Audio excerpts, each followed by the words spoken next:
Hello guys, हमारे YouTube channel पर आपका स्वागत है। अगर आपको वीडियोस पसंद आ रही हैं तो प्लीज़ लाइक करें, कमेंट करें और शेयर करें। अगर आपने चैनल को अभी तक सब्सक्राइब नहीं किया है तो प्लीज़ चैनल को सब्सक्राइब करें। दमयंती देवी का किला। दमयंती देवी की दो सिपाही दौड़ते हुए उसके पास आती हैं और हाँफते हुए चुपचाप खड़ी हो जाती हैं। दमयंती देवी इस वक्त सोई हुई थी। किसी की भी इतनी हिम्मत नहीं थी कि सोई हुई दमयंती देवी की नींद खराब कर सके। यहाँ तक कि सोई हुई दमयंती देवी के कमरे में प्रवेश करने की हिम्मत भी कोई नहीं करता था। लेकिन आज बात ही ऐसी थी कि वह कमरे में प्रवेश तो कर जाती हैं, लेकिन इसके आगे हिम्मत नहीं जुटा पाती। दमयंती को नींद में ही इस बात का एहसास हो जाता है कि उसके पास कोई आकर खड़ा हुआ है। वह अपनी आंखें खोलती है और उन दोनों स्त्रियों को यूं हाँफते हुए अपने सामने देखकर बैठ जाती है। फिर अपने दोनों पैर नीचे करके वह अपने दोनों हाथों को बिस्तर की किनारियों पर ही टिका लेती है और अपना चेहरा नीचे की तरफ झुका लेती है। एक बार फिर से अपनी आंखें बंद कर लेती है और इसी तरह बंद आंखों से कहती है, बोलो, क्या खबर लाई हो? क्या रिया के बारे में कोई बात है? हम तुम्हें पहले ही बोल चुके हैं, अगर उसे कुछ भी हुआ तो तुम में से कोई नहीं बचेगा।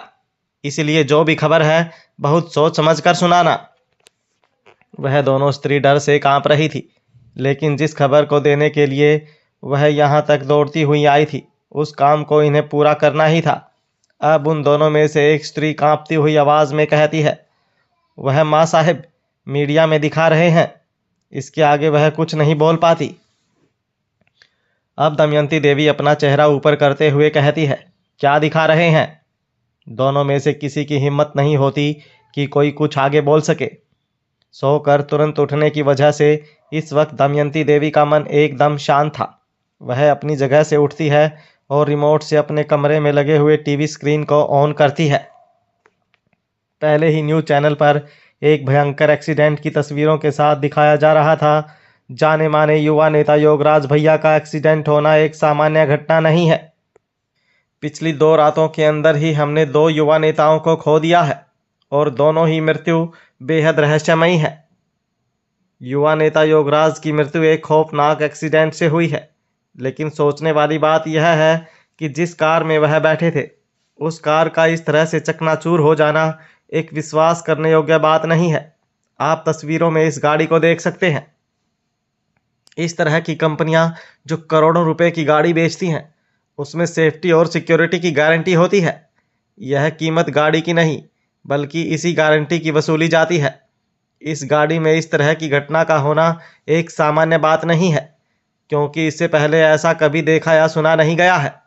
यह देखकर दमयंती देवी को अपनी आंखों और कानों पर विश्वास नहीं होता।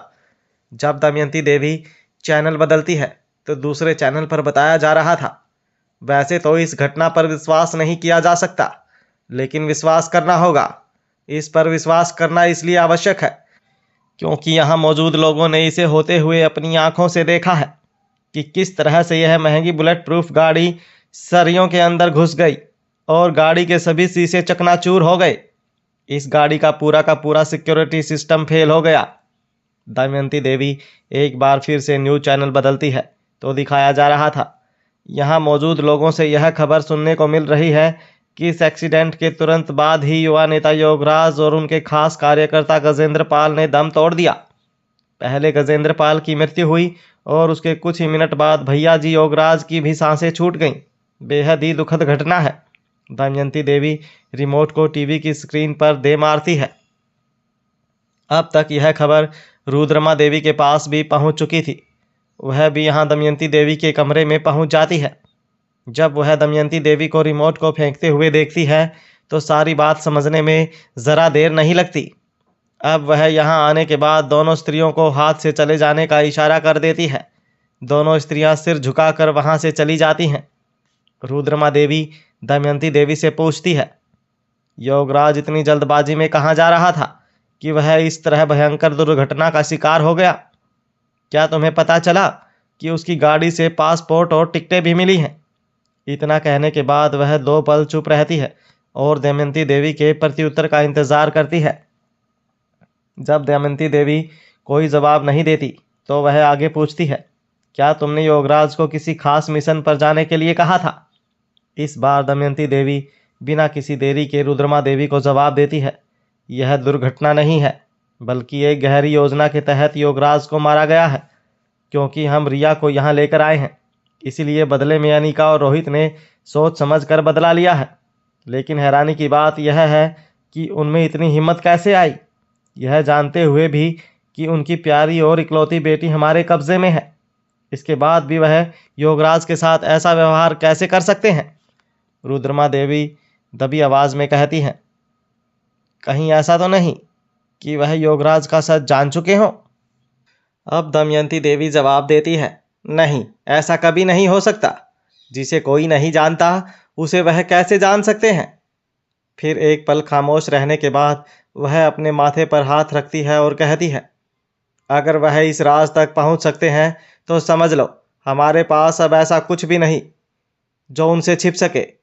अगर वह इतनी तह खोल सकते हैं तो मतलब अब तक हम पूरी तरह उनके जाल के अंदर हैं, और यह सिर्फ हमारा भ्रम है कि हमने उनके चारों ओर घेरा बना लिया है। दमयंती देवी का किला। अभी रुद्रमा देवी और दमयंती देवी इस विषय पर बात ही कर रही थी कि तभी दो स्त्रियां आकर दमयंती देवी के कमरे के दरवाजे पर रुक जाती हैं। क्योंकि उन्हें रुद्रमा देवी और दमयंती देवी के बात करने की हल्की हल्की आवाज़ आ रही थी, इसलिए वह उनके नज़दीक नहीं जा सकती थी। लेकिन जैसे ही दमयंती देवी को इस बात का आभास होता है कि उसकी सिपाही दरवाजे पर खड़ी हैं, तो वह इस बात को यहीं पर रोक देती है और वक्त की नज़ाकत को ध्यान में रखते हुए उन्हें अंदर आने के लिए हाथ से इशारा करती है। वह दोनों अंदर आ जाती हैं और दमयंती देवी के सामने अपना सिर झुकाने के बाद सीधी खड़ी हो जाती हैं। दमयंती देवी उन्हें बोलने का इशारा करती है। अब उनमें से एक स्त्री कहती है, माँ साहिब, हमारे साथ छल हुआ है, वह खून किसी इंसान का खून नहीं है। दमयंती देवी पूछती है, तो फिर किसका खून है वह? एक ही पल में दमयंती देवी के दिमाग में सैकड़ों तरह के ख्यालात आ गए थे कि क्या रिया के अंदर दूसरी प्रजाति का खून है, या अनिका ने किसी एक्सपेरिमेंट के द्वारा उसकी शक्तियों को बदल दिया है। क्या अनिका इतनी बड़ी वैज्ञानिक है कि अपनी माँ से भी आगे निकल गई? इससे पहले कि दमयंती देवी अपनी सोच में और भी आगे निकल जाती, वह स्त्री जवाब देती है, माँ साहब, वास्तव में वह खून ही नहीं है। इतना ही नहीं, वह रिया जो हम लेकर आए हैं वह इंसान नहीं है। रुद्रमा देवी से यह सब सुनकर रहा नहीं जाता। वह एक कदम आगे की ओर बढ़ती है और कहती है, यह गोल गोल पहेलियां क्या बुझा रही हो? साफ साफ क्यों नहीं कहती कि क्या कहना चाहती हो? अब वह स्त्री डर से चुप हो जाती है। बहुत हिम्मत करके भी वह आगे कुछ नहीं बोल पाती। इस स्थिति में दूसरी स्त्री कहना शुरू करती है, माँ साहब, हम सभी पूरी तरह से श्योर नहीं हैं, लेकिन फिर भी हमारी रिसर्च टीम को लगता है कि वह कोई एडवांस सुपर डुपर रोबोट है। ऐसा रोबोट जिसकी कल्पना भी नहीं की जा सकती। आगे आने वाले 50-60 सालों तक भी ऐसा रोबोट बनाया जाना संभव नहीं है। यहाँ तक कि हम उसके सिस्टम को किसी भी तरह से समझने में कामयाब नहीं हुए हैं। लेकिन यह एकदम स्पष्ट है कि वह कोई जीव नहीं है, वह सिर्फ एक मिशनरी है। यह सब सुनकर दमयंती देवी अपना चेहरा छत की ओर कर लेती है और अपने दोनों हाथ पीछे की ओर से इस तरह से अपनी कमर पर रख लेती है कि उसकी कोहनी भी पूरी तरह से 90 डिग्री के एंगल पर पीछे की ओर थी। दमयंती देवी छत की ओर देखते हुए ही अपनी आंखें बंद कर लेती है और कहती है, तुम दोनों जा सकती हो, हम खुद आकर उसे देखना चाहेंगे। वह स्त्रियां पीछे की ओर कुछ कदम चलते हुए वापस लौट जाती हैं।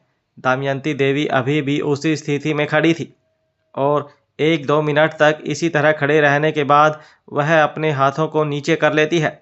वह अपने चेहरे को रुद्रमा देवी की तरफ, रुद्रमा देवी के चेहरे पर चिंता की लकीरें थी, जबकि दमयंती देवी का चेहरा एकदम शांत था।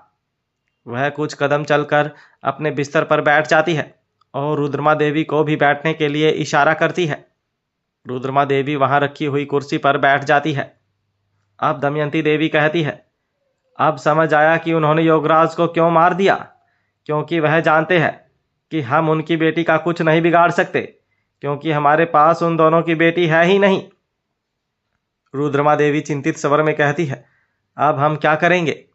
दमयंती देवी कहती है, इस जाल से बाहर निकलने की कोशिश के अलावा इस वक्त हम और कुछ नहीं कर सकते। फिर कमरे में 2 पल की खामोशी कहती है और फिर रुद्रमा देवी कहती है, लच्छों के साथ साथ लक्ष्मी का भी कुछ पता नहीं, और मैंने यह भी सुना है कि अप्सरा भी लापता है। क्या यह सच है? दमयंती देवी जवाब देती है, हाँ यह सच है। जो शतरंज की बिसात हमने बिछाई थी उस पर उन्होंने हमसे बढ़त हासिल कर ली है। हमें अगली चाल बहुत ही सोच समझ कर चलनी होगी। इस समय मेरे संतरी मंत्री रानी सब उनके कब्जे में है।